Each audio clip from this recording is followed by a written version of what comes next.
Urbanisasi yang juga dikenali sebagai perbandaran adalah sebuah proses perubahan yang dialami oleh sesebuah kawasan yang berubah daripada luar bandar kepada bandar, kemudian berubah menjadi bandar yang lebih besar dan kompleks. Tidak tertinggal juga negara Indonesia yang merupakan salah satu negara membangun turut mengalami proses urbanisasi ini. Dalam konsep perbandaran ini meliputi 4 aspek, iaitu yang pertama, pertambahan jumlah peratusan penduduk. Yang kedua, perluasan saiz bandar dan penambahan infrastruktur bangunan, perkembangan sistem jalan raya dan jaringan pengangkutan serta peranan bandar itu sendiri. Yang ketiga, struktur dan kegiatan ekonomi masyarakat. Dan yang keempat, cara hidup penduduk. Melalui data keluaran dalam negara kasar Indonesia, sumbangan dalam sektor pertanian semakin menurun kerana kebanyakan mereka memilih untuk beralih kepada sektor perniagaan dan sektor tidak formal di kawasan bandar.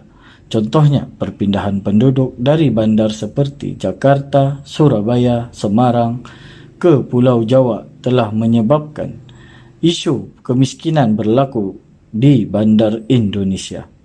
Akibat daripada perpindahan mendadak oleh penduduk luar ke dalam Pulau Jawa pada sekitar tahun 1990 hingga 1997, sebanyak 60% orang dari jumlah penduduk Indonesia keseluruhan mendiami Pulau Jawa.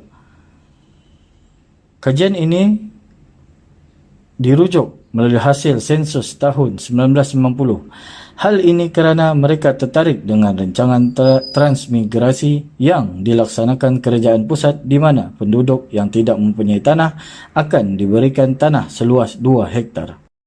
Perkara yang sama juga turut berlaku di Riau, di mana pihak kerajaan pusat merancang perkembangan pembangunan dan ekonomi yang menjadikan Riau sebagai destinasi utama yang membawa kepada kemiskinan bandar.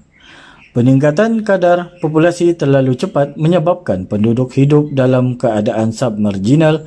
Hal ini menyebabkan peluang pekerjaan tidak cukup dan menimbulkan isu kemiskinan bandar dan pengangguran. Selain itu, pembinaan pusat bagi tujuan pelancongan juga merupakan salah satu faktor di mana penduduk akan mula tertarik dan menjual tanah mereka kepada pemaju dan perlahan-lahan berpindah ke pinggir bandar. Apabila terlalu banyak pusat pelancongan dibuka, pemaju ini akan membuka lebih banyak pusat hiburan untuk pelancongan.